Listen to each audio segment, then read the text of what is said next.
my son Bo, when he made major in Iraq, I was there. I wasn't with him when he made that, when he got promoted, but I was with him later at an event, anyway, in Iraq. I didn't want to say where I was, but, I said, Bo, congratulations, you're now a field grade officer. He looked at me and said, Dad, I don't know who runs the United States Army. Sergeants first class run it. And that's a fact. So, Sarge, thank you very, very much. Folks, Governor Cooper and all the state officials here today, and by the way, you got the best governor in the country. Where is he? Roy, stand up. No, I mean it.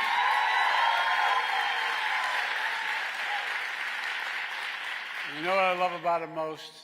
I mean this from the bottom of my heart. He has absolute, total integrity.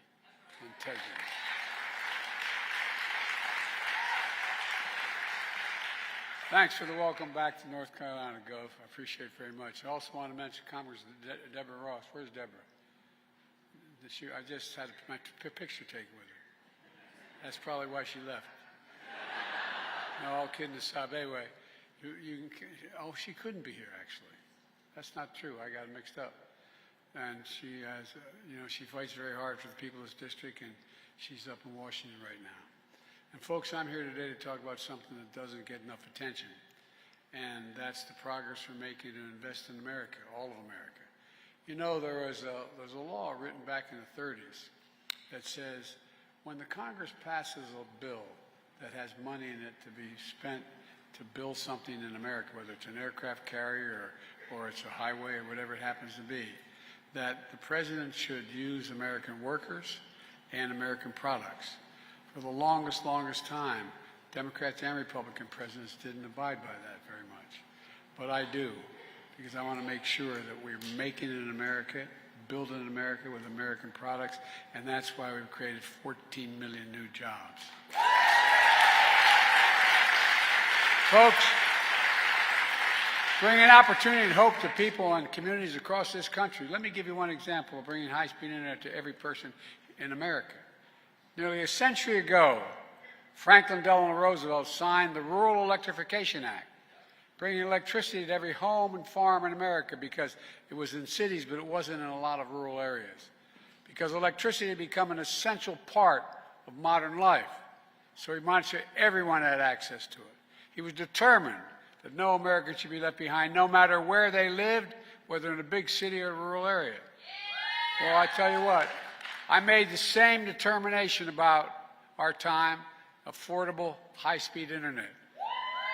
It really is critical. It's just as essential today as electricity was a century ago. Who remembers, during the pandemic when schools were shut down, and the Sergeant First Class mentioned it, kids weren't able to attend school, so they go online. How many of you spent time in McDonald's parking lots tapping into their internet so you could do the homework with your kid?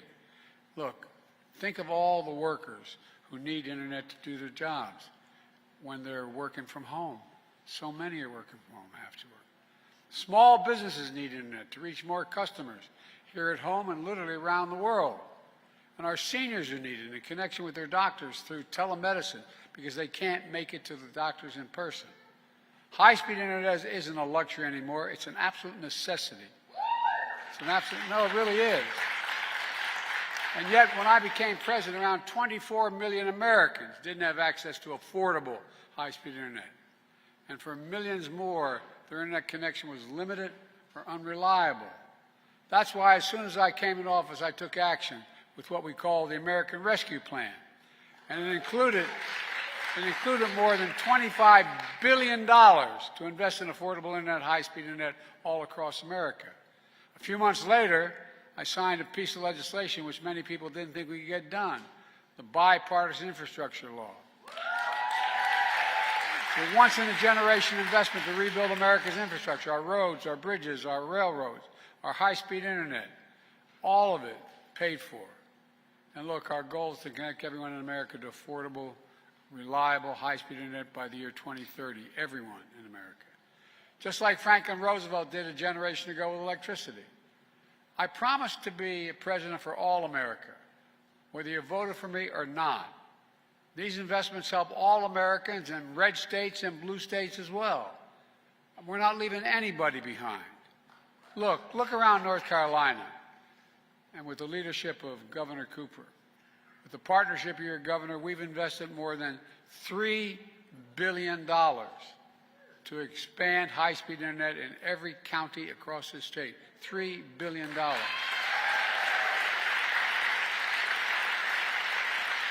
Fiber optic cable is being laid in the ground as we speak.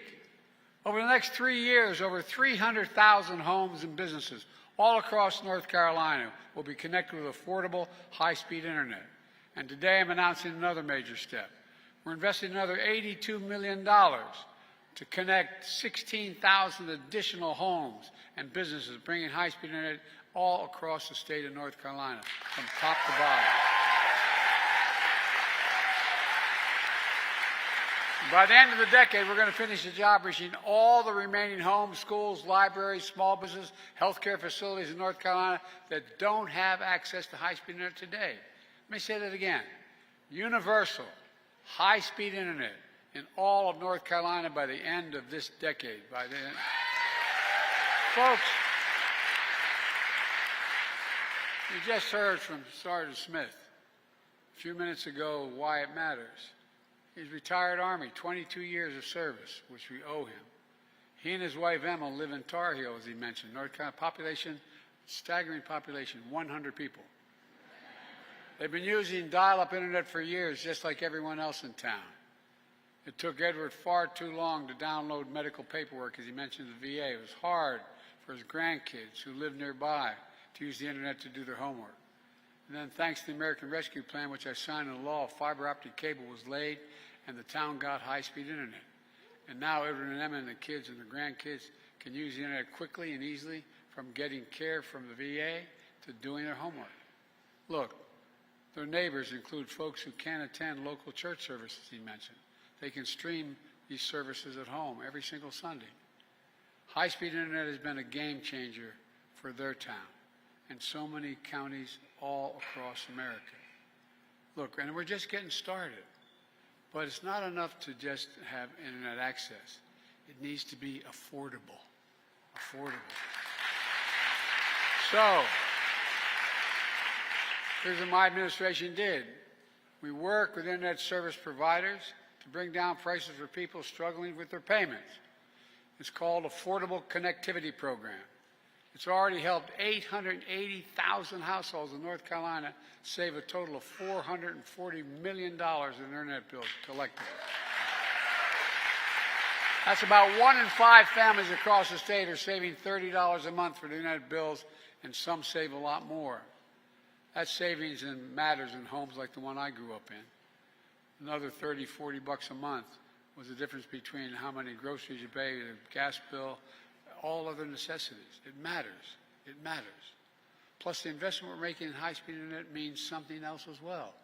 Good paying jobs. And folks, just ask the folks at the International Brotherhood of Electric Workers, the IBEW, or the Communication Workers Union, or the Laborers Union. We're putting thousands of people to work laying fiber optic cable all across America. And that cable will be made in America, put in by Americans. Even better, a lot of that cable will be made in North Carolina. Two American companies, CommScope and Corning, are investing more than $550 million to manufacture fiber optic cable, creating around 650 good-paying jobs in Hickory, North Carolina, a single starter. And there are going to be more. Already, 40% of all the fiber cable, optic cable in America is being manufactured in Hickory. And no, that number is going to continue to grow. Jobs are going to grow. And when jobs grow, everything grows. Everything grows. Everything in the community grows. All told, during my presidency, we've invested, and I know it's going to sound like not much to you all, but $11 billion in North Carolina. $11 billion. in infrastructure, clean energy, everything from high-speed internet to clean water, new roads and bridges. For example, we're investing $1 billion, $1 billion, in a new rail line connecting Raleigh and Richmond, Virginia.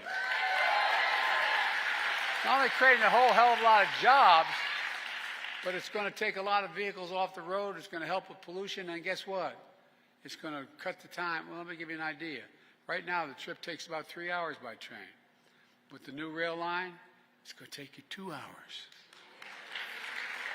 Think what that will mean to people traveling to work and visiting families. Think what it means in the reduction of highway bills. We're also investing $110 million to replace the Alligator River Bridge. Look, that bridge is a major hurricane evacuation route for the Outer Banks. So it's high time it get replaced because it's in trouble. The bridge now is far too low for boat traffic, which means cars have to stop and wait, sometimes several times a day, for the bridge to swing open so boats can pass underneath. Because the bridge mechanism is 60 years old, sometimes when it swings open it can't close, which stops cars and traffic for hours and sometimes days. Now we're building a new, higher bridge that boats can easily pass under. It will be wider and more accessible to more cars to travel across every single day, saving time and saving money. Folks, what we're doing here in North Carolina is just one piece of a much bigger story. To date, 40,000 infrastructure projects have been announced across this nation. Since I've been to office, we've created 14 million new jobs. 440 new jobs in North Carolina alone just since I came back. That's because of this guy right here. Nearly 800,000 manufacturing jobs nationwide. Unemployment has been below 4% for the longest stretch in American history in the last 50 years. And here in North Carolina, unemployment is even lower. It's 3.5%. And the stats coming out today show that seeking unemployment insurance has even gone down. Fewer people are needing the help. That's lower than it was in every single month under the last president. Wages are up. Household wealth is up, not only for middle-class Americans, for Latinos, for Black Americans, for minorities.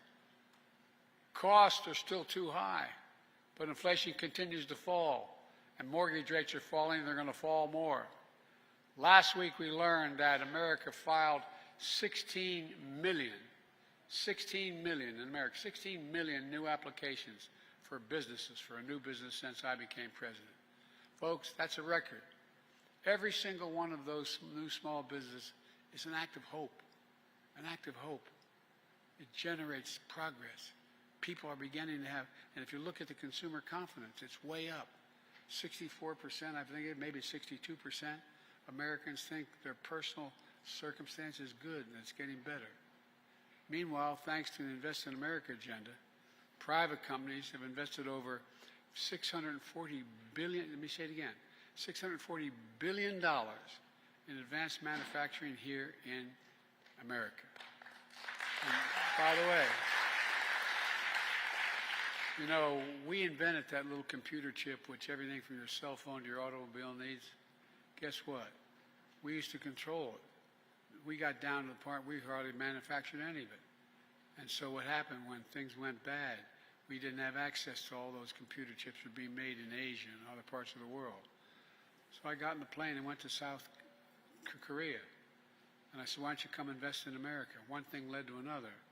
Over $50 billion, people coming to America, investing and building these computer chip factories. And guess what? It's just getting started. But guess what? The fact is that these computer factories, they build what they call fabs. They're about as big as a football field, and they manufacture these chips. You don't need a college degree to work in it. You know what the average starting salary is? $116,000. $116,000. And look, put it all together. America has, this is a fact, the strongest growth rate of any and the lowest inflation rate of any major economy in the world. In the world. We have a lot more work to do. there's no question our plan of investing in America and the American people is working. It's all part of my economic vision. Building an economy from the middle out, from the middle class out, and the bottom up. That way the poor have a shot, middle class does well, and wealthy still do well. Well, they got to start paying their taxes.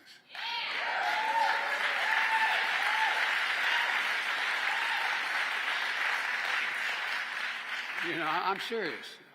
I don't mean paying 60%. I mean just paying the top rate of 38%. Look, folks, you know how many billionaires we have in America today? 1,000. You know what their average rate, federal tax rate is? I should walk away from this.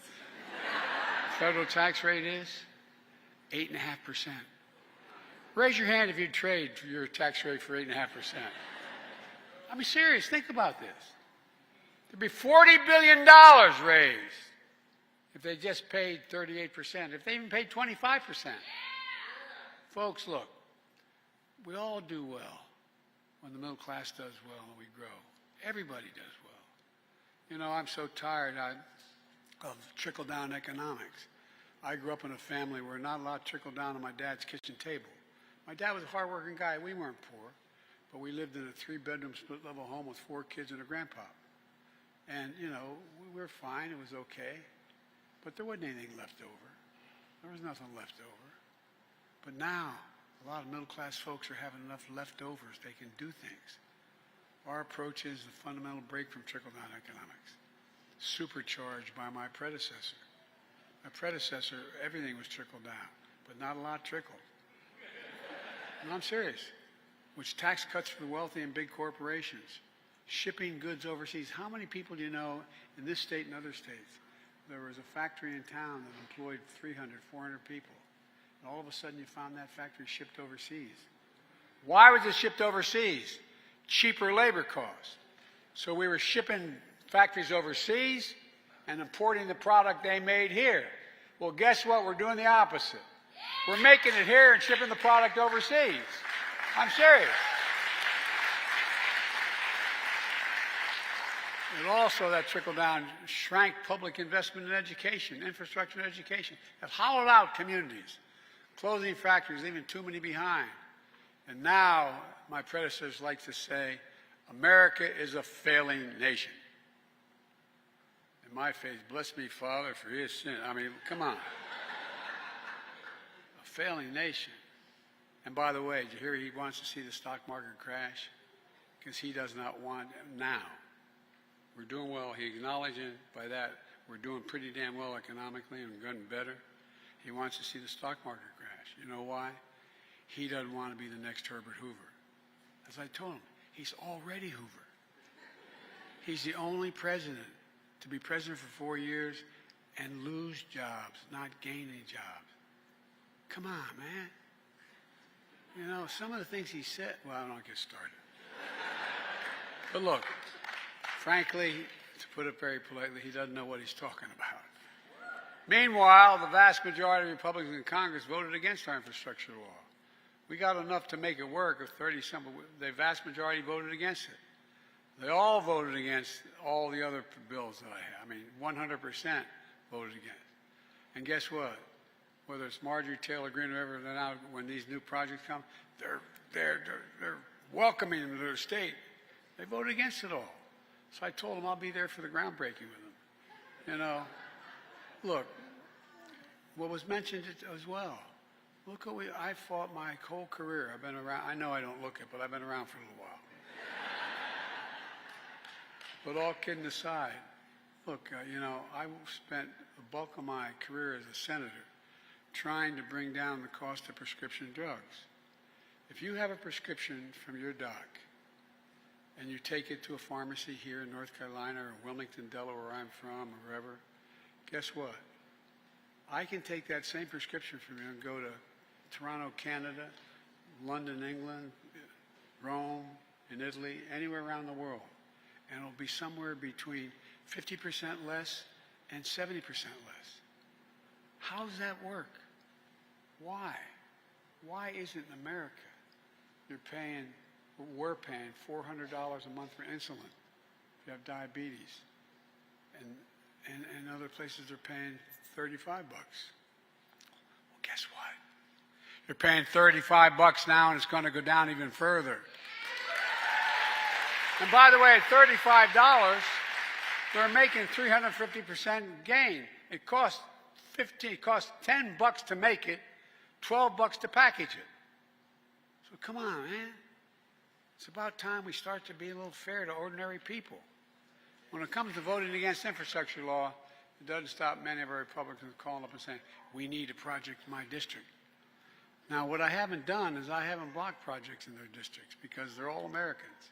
The fact they have a senator or a congressman who doesn't know what they're doing doesn't mean they should be denied. But it's okay. It's okay because I promised to be a president for all Americans. And I mean that sincerely. It's not hyperbole. I promised to be a president for all Americans. Like I said before, I told them all I'll see them at the groundbreaking. Let me close with this. When you see shovels in the ground, cranes in the sky, and people hard at work in these projects, I hope you feel pride in America. Pride in America. Pride knowing we can get big things done when we work together. You're all the real heroes. It's not hyperbole. You're the real heroes of this story. American workers, the American people, neighbors and community leaders doing the work to bring our cities into the future. That's what America does. That's why I've never been, and I mean this, and I've been saying this for a while, and the press has to cover me everywhere. I've been saying I'm optimistic. I've been around for a while. I've never been more optimistic about America's prospects than I am in the last 3 years. I really mean it. Because there's nothing. We have to remember who we are. We're the United States of America. And nothing is beyond our capacity when we work together. Nothing. And I'll say one last thing. We're the only major company in the world that's come out of every crisis stronger than we went in. And that's what we're doing again today because of you. Thank you. May God bless you all. May God protect our troops. Thank you very much. Let's go get them. Thank you. Thank you.